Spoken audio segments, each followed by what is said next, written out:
If you're like most professionals I know, you found that in most improvement projects, we don't get the results we really should. And why is this? I've asked thousands of executives this question, and they all agree it's about getting people to actually do things differently. It does come down to people, and that's why I've made it my life's mission to become an expert facilitator, getting the people part right. I've invested more than 1,000 hours on personal speaking coaches and training and practice to perfect the facilitation skills needed to help people engage, commit, and make things happen.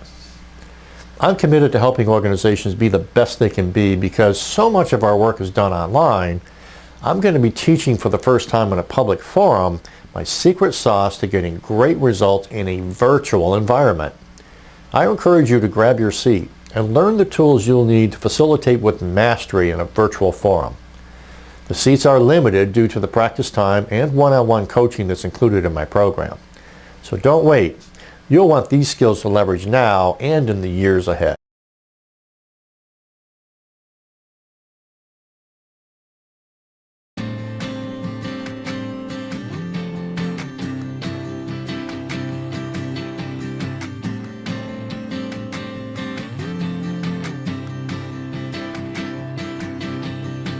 A scary but true reality that we face is that 8 or 9 organizations of 10 fail to get the results they really should from initiatives to improve results in businesses and organizations of all types. And is it a case of, A, we're not smart enough to learn new techniques and methods, or would it be B, we need to get people to actually do it, right? Learn and do things differently in the future. And having asked this question of thousands of executives over the years, they would all agree it's definitely the latter as opposed to the former. More than 10 years ago, it kind of hit me between the eyes that there's a big problem in organizations where I train people on the technical skills to implement major performance improvement programs like Lean Six Sigma. Typically, these folks did just fine, but I noticed a pattern. Most of them struggled big time in running projects on their own. Even the projects I had running really well would grind to a halt after I handed them off to someone else. It hit me and came home to me that success in any major improvement initiative is at least an 80% people problem and not a technical problem. With more than 20,000 hours of experience in front of groups large and small, in every delivery setting and industry to make things happen, I realized it was my facilitation skills that really made the biggest difference. For the last 10 years, I've been developing and refining an inventory of some of those great facilitation techniques that I've learned and practice and putting those into the coaching and the training that I use with my clients. But building into my development of experts and change agents, the necessary training, practice, and feedback they need to be much more effective in getting things done, particularly with groups of people, in person and online. I've been pleasantly surprised that a lot of the students, the majority actually, have rated that kind of learning as even more important than the technical skills like Lean Six Sigma. This brings us to the topic of this webinar, mastering facilitation skills for leaders online. This gets at what it takes to make all of us as leaders more effective in facilitating and leading virtual meetings and working sessions, which, whether we like it or not, is the number one way most of us have in order to plan, lead, and deliver results through working with people. Most of what I've learned about masterful facilitation, sometimes very painfully I might add, can in fact be leveraged in part or in whole in an online meeting forum. For the first time ever, I'm sharing this with you in a public forum. And my promise to you here is to do everything in my power here in the next 30 minutes or so to convey to you some gems of wisdom that you can use immediately to make a big difference in your performance. There's a lot at stake here. The fact is, the deck's really stacked against us to be successful in an online forum. I'm going to be sharing with you how we can tackle that. I'll also share with you the 3 things people hate most about online meetings, and a little glimpse at the 22 habits that the masterful online facilitator uses to get the best possible results. And then I'm going to teach you 3 specific techniques, powerful techniques that allow us to maintain focus, get the participation we require, and make sure that we get people really engaged with a technique called enrolling questions. Now, I'm going to make this a participative event for those of you who joined us for the live webinar.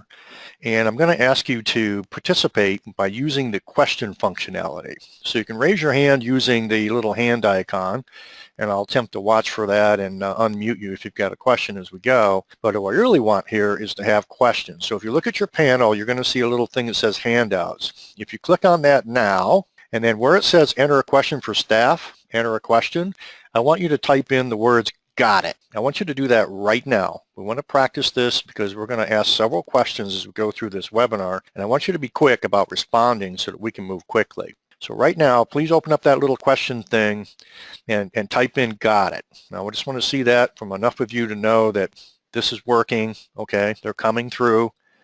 Got it, got it, got it. Keep coming. You're doing good. Awesome. Awesome. Thank you so much. That assures me of a couple of things. A, you can hear me just fine, and B, the technology is something you can handle. So I don't have a handout here. Maybe Kim will decide we want to upload one, but if we did have a handout, there's also a handout thing where you can grab something like this 22 Habits of the Top Online Facilitator.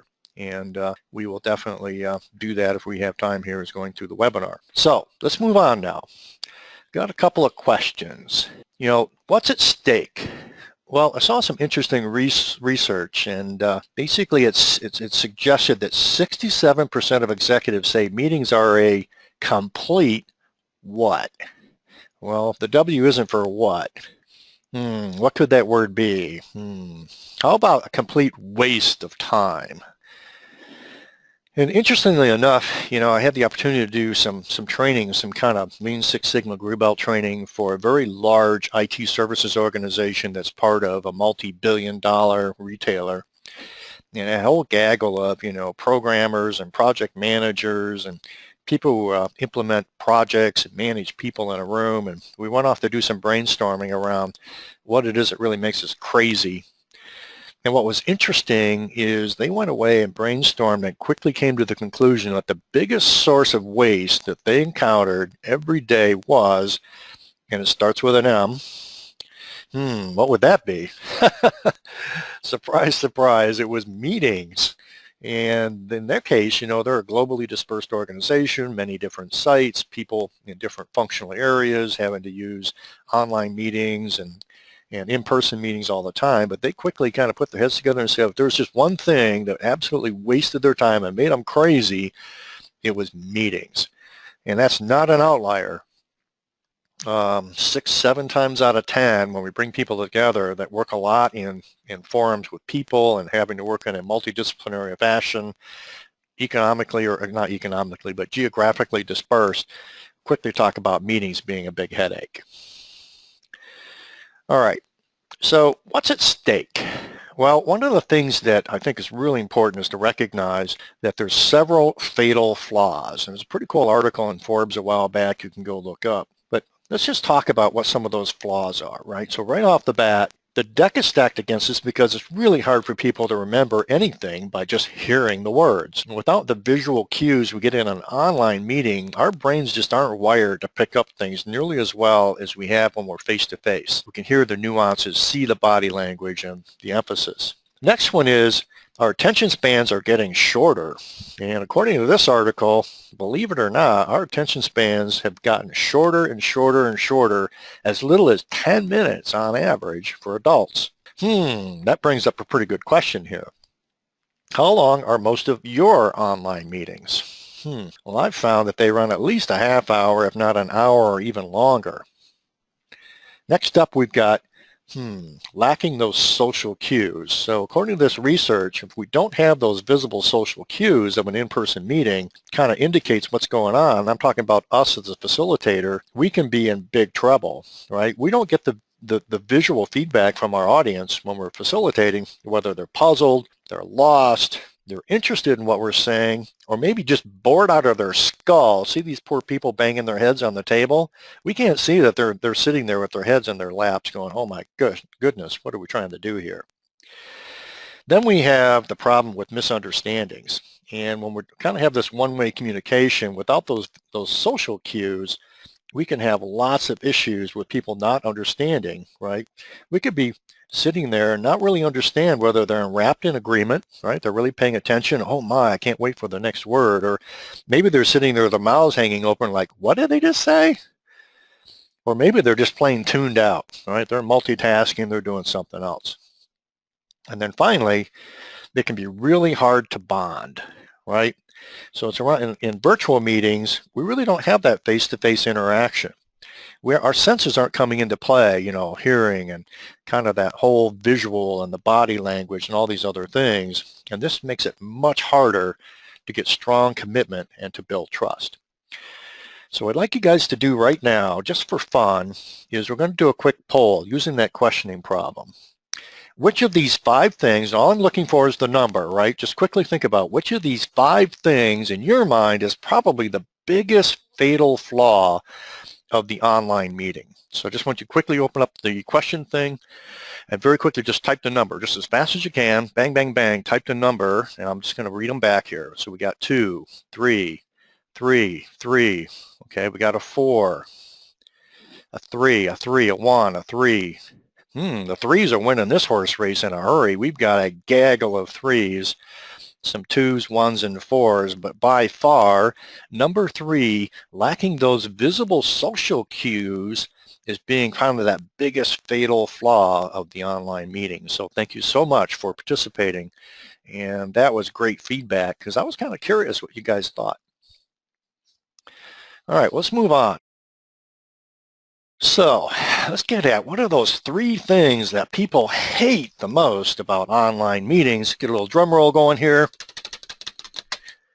And number 1, boring presenters. Oh my goodness. Well, that would be who? That's probably us, the folks that are sitting in front of folks and actually leading the meeting and having all this conversation. So the number 1 thing is, oh, boring. How about number 2? Well, how about too much information? Well, my goodness. I don't suppose we'd be guilty of trying to pack 10 pounds of stuff on a 5-pound bag when it comes to information in our meetings, not us. And how about technology and the glitches with technology and, people late, can't make it work, can't hear them, dropping out, blah, blah, blah. So really quick here, how about you, right? So let's really quickly use that question poll thing, but I'm looking for 2 things. The number, right? Which of these 3 things you hate the most? And if you like, what else do you hate, right? So quickly with the question tool, a number, which of these 3 that you hate the most? And is there something you want to add to the list? Please do that right now. And I'll try to keep up and give you some feedback here. All right, 2, a number, okay, 2, and not realistic for the meetings, okay, excellent, thank you. Poor meeting management, number 1, poor meeting management, not realistic, keep going, don't stop, keep coming. Okay, number 2, ooh, stepping on each other while talking, oh, that's a big one, that's a big one. People not listening, not engaged, number 1, why is that? That's because we are boring. Wrong participants in the meeting. I love that one. We're going to talk more about that later when we get at what do you do about it.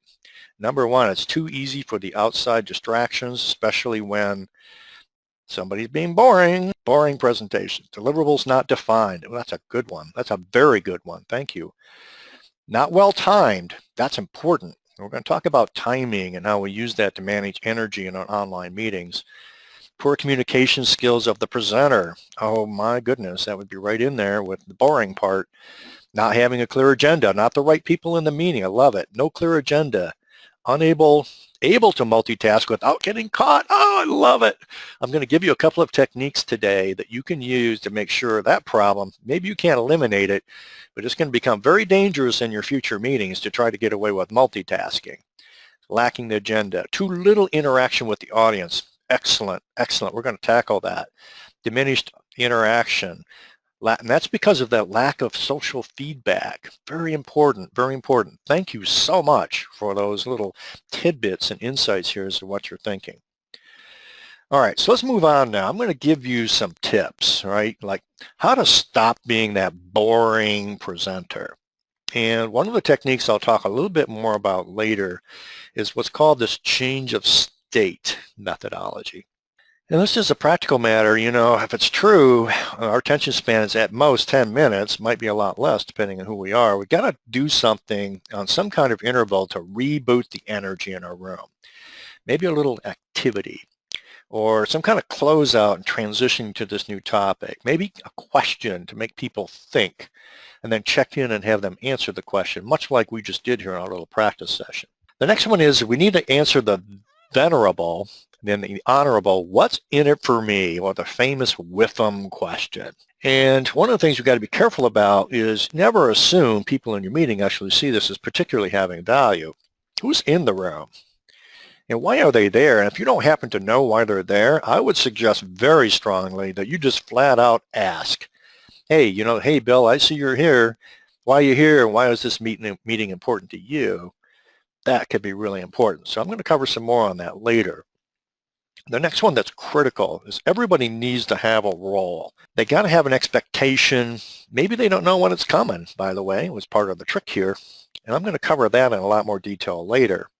And then there's this technique called enrolling questions. And I think you've already recognized that I've already started using that technique in just very few short minutes that we've been working in this webinar today. Let's move on now. Too much information. Whew. Well, first of all, commit to just not doing it. Less is more. So, can I discuss 10 things in this meeting and get nothing done? Or can I limit this to 3 things and actually make something happen now? Well, I think the latter would definitely be more attractive in most cases. We need to be really prompt about starting and ending our meetings on time, and it's important for people to begin to realize that, because my experience has been if they know for a fact that this thing isn't running over or we might get done early, this isn't going to be so much a waste of my time, I'm more likely to show up on time and I'm more likely to engage. How about this next one? Never, ever, ever, ever, ever, you get the idea now, never do what? R and S. What would we never do? We would never read slides. Oh my goodness, probably the most boring thing you can possibly do. And it amazes me how many incredibly smart people I know fall into that little trap. Now, there's several techniques we can use as an alternative to that, and I'm going to share some of those here in a little bit. Boil that information down to the salient information that's specific around what we need to accomplish to make the decision or to make the point.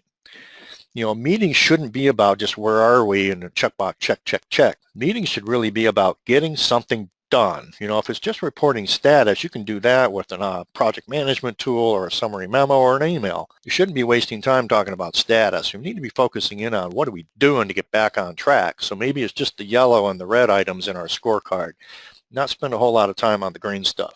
I like to use power summaries, and power summaries is a powerful technique because you may in fact have a lot of information that you're forced to share in your meeting, whether you like it or not, like financial reports, maybe it's stuff came from a supplier with a problem-solving activity, or maybe you've got 55 different things that need to be considered before we make the decision.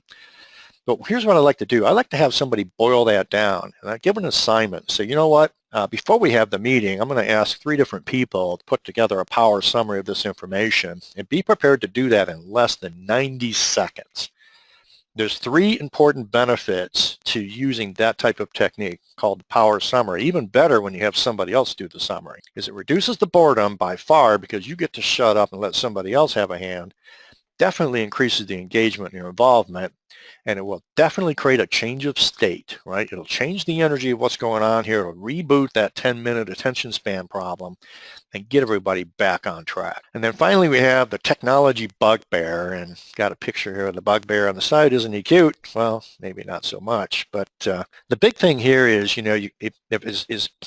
failing to plan is planning to what? Well, I think we've all heard that before. It's planning to fail. And one of the techniques that the Six Sigma crowd to recognize is failure mode and effect analysis, FMEA. And this is really thinking through what can go wrong and what can we do about that. So before I talk about this 3-pronged attack, here's some ideas around those newbies, right? Let's just say you got people coming into your meeting online, but it's really kind of the first time. So there's some things you can do, right? You can have a separate little meeting just to kind of do a test run. Or maybe we encourage the newbies coming in the first time to arrive 5 minutes early.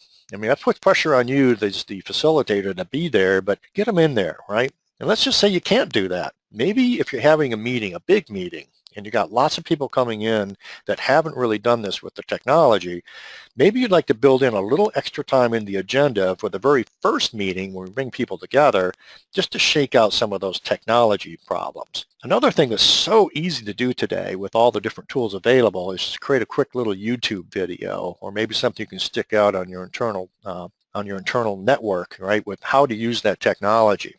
Maybe you want to have a little quick frequently asked questions page for your newbies. Maybe you even put that in the backside of your agenda so that people have a quick place to go to solve some of their technology problems.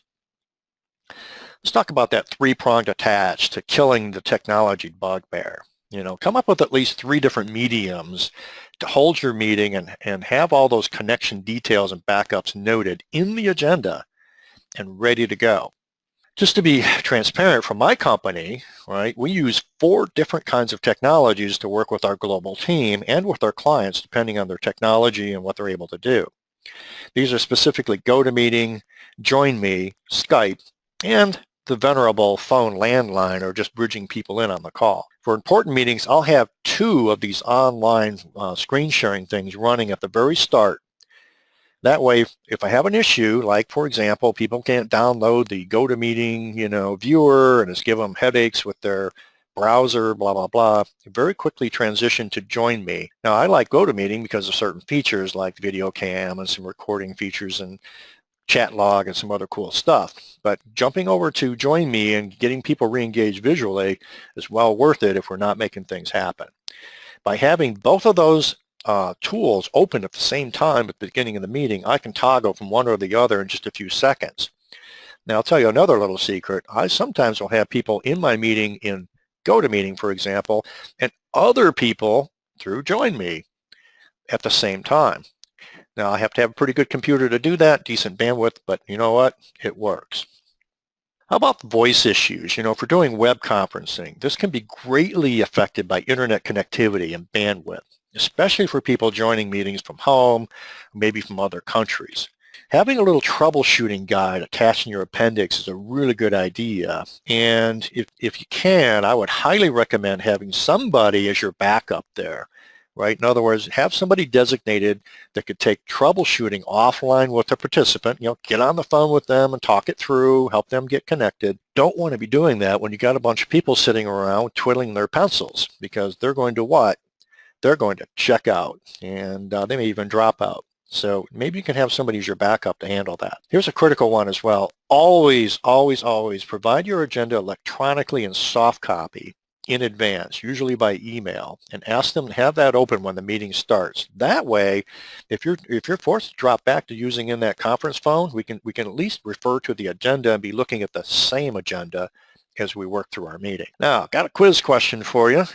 I'd like you to scan this list. These are the 22 habits that, and it's by no means an all-inclusive list, but these are the top 22 habits that I would encourage anybody in an online forum to know and be able to master on the fly. I want you to scan this list, and here's the question. How many of these 22 things you think Ron has already put into play in the last 20 minutes? And if you quickly use that question tool and just plug a number, just the number only, plug a number. How many of these 22 do you think I've already put into play in this very short amount of time during this webinar? All right, the numbers coming in, 6, 12, 20. All right, keep coming, keep them coming. 10, got some good guesses coming in here. Good guesses. 8, okay, 12-ish, 12, 18. Okay, we got some very close guesses. Nobody's hit the number yet. 5. All right, awesome. A couple more. 7. Thank you. All right, awesome. So we've got a little sampling. Well, I have another little drum roll here.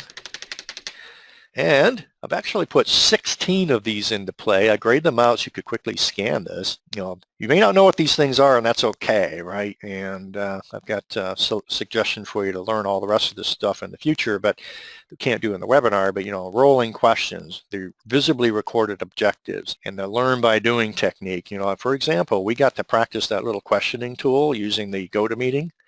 GoToWebinar tool, and so we got to learn it kind of on the fly. I'm trying to practice this less is more, trying not to read those doggone slides and so on. You can kind of look through this whole thing here very briefly And I'm using some of these techniques which you may not know anything about, but they're definitely in play. So thank you for participating in that quick little activity. All right, so let's move on. I'm going to now give you some really solid coaching, and you can listen carefully. You can certainly, you'll be getting a copy of this recording to the webinar as well. But how about maintaining focus and attention? Well, the first thing is you got to do is pay attention to that 10-minute rule. Right? There's an attention span problem, and absolutely no less frequently than every 10 minutes, we need to do something for some kind of meaningful interaction or a change of state. Remember that change of state is when we actively shift our focus and the interaction from one thing to another, like maybe from listening to seeing something, or from seeing to doing something, or a different speaker, or a new topic, right? Create your agenda in such a fashion that pace is such that the participants, if they aren't paying attention, will get lost, right? So for those people multitasking or whatever, trying to do something else, they're going to learn really fast that if they do that, they're going to get left in the dust. By doing this, we restart that 10-minute attention span clock. How about those WIFMs, right? When you create your agenda, it's very wise to critically think about that what's in it for me question. When you prepare for that meeting, focus on what's important to the people you're expecting to be there, and the more personal you can make that, the better. And if you do that, it's going to be really hard for them to check out. This also suggests that you invited the right people to the meeting and they have a real reason to be there. I'd suggest you make a rule here that everybody's required to participate for the meeting to be successful, and find a way to get them involved. If you can't check that box for everybody that you're going to invite, you better rethink who's invited, or find some other, get some work done here, right? So one great technique I've used for people who don't have a role or not likely to be very engaged or to listen carefully is to require them to give a report out at the end of the meeting. Now I can't check out because I'm going to be expected to report on what just happened. This could be their feedback as appropriate, like, what are the 3 most important things we accomplished today? Or, please give us 3 ideas we can use to make this a more productive meeting next time. Or, what are 3 things that are most important to do before our next meeting? Please tell us what we just signed up for. I would tell you to be creative. Find ways to get things going here, generate questions, recaps, and the like. Technique number 2, ensuring full participation.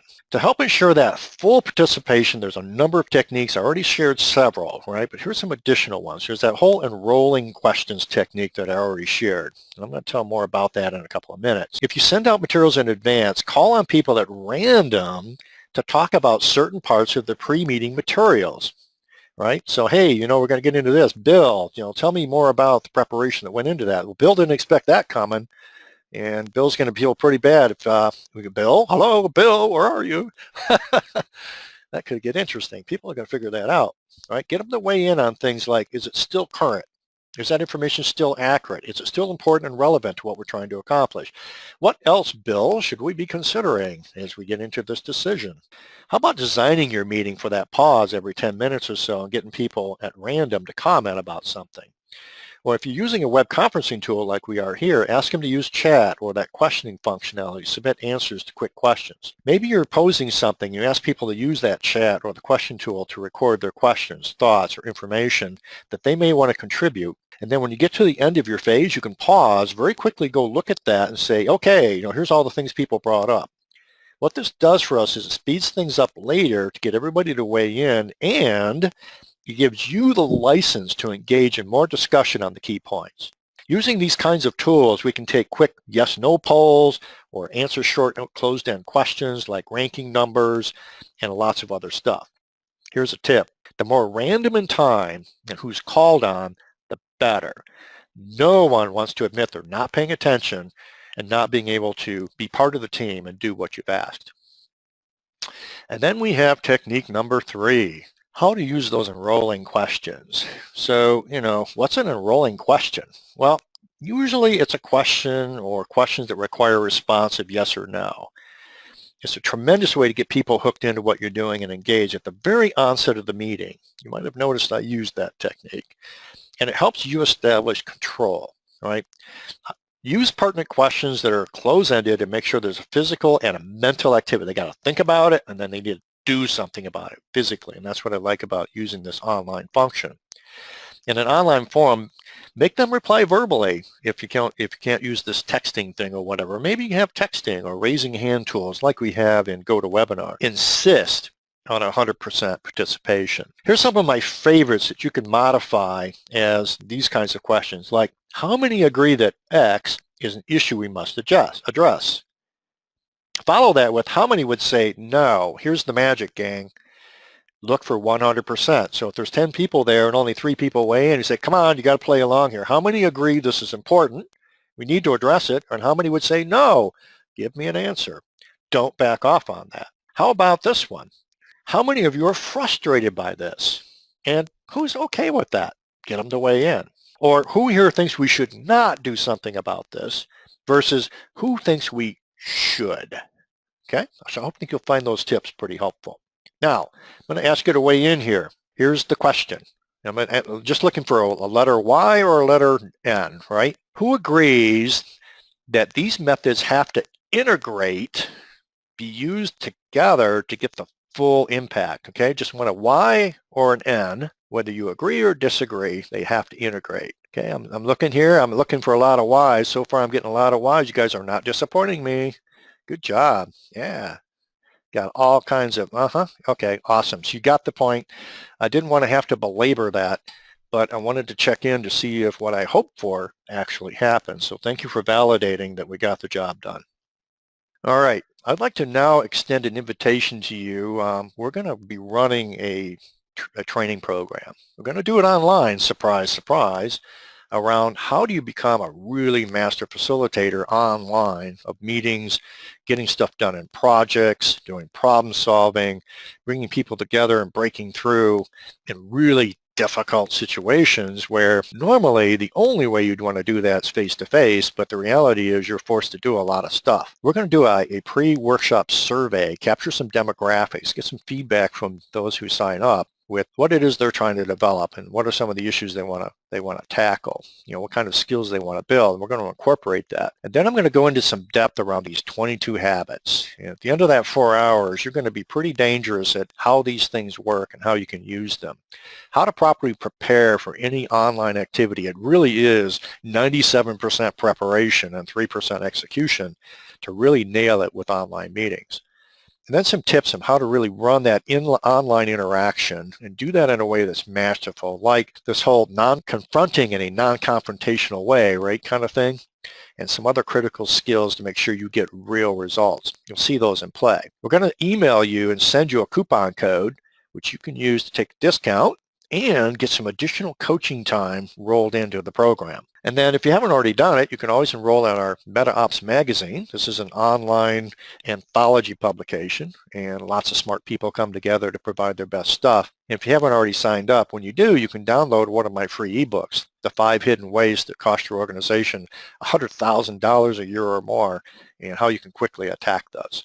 That's at www.metaopsmagazine.com. So there you have it. We've learned what's at stake and how that deck is stacked against us. Those 3 things that people hate the most and what we can do about it to not be guilty of those 3 things. Introduce this notion of the 22 habits, and then 3 habits I've drilled into here to really help you get good at least right now, right out of the box, tomorrow, today even, in your next meeting, how you can do these things much more masterfully. But I will entertain any quick questions. If anybody might have one, this would be a time to raise a hand. All right. And people saying, thank you, gotta go. Yep, that's cool. Awesome. So I want to, again, thank you so much for your time and energy to be here today, to join me for this. I hope you got some useful ideas that will help you make a real difference online immediately. So with that, wishing the very best of success. Thank you much.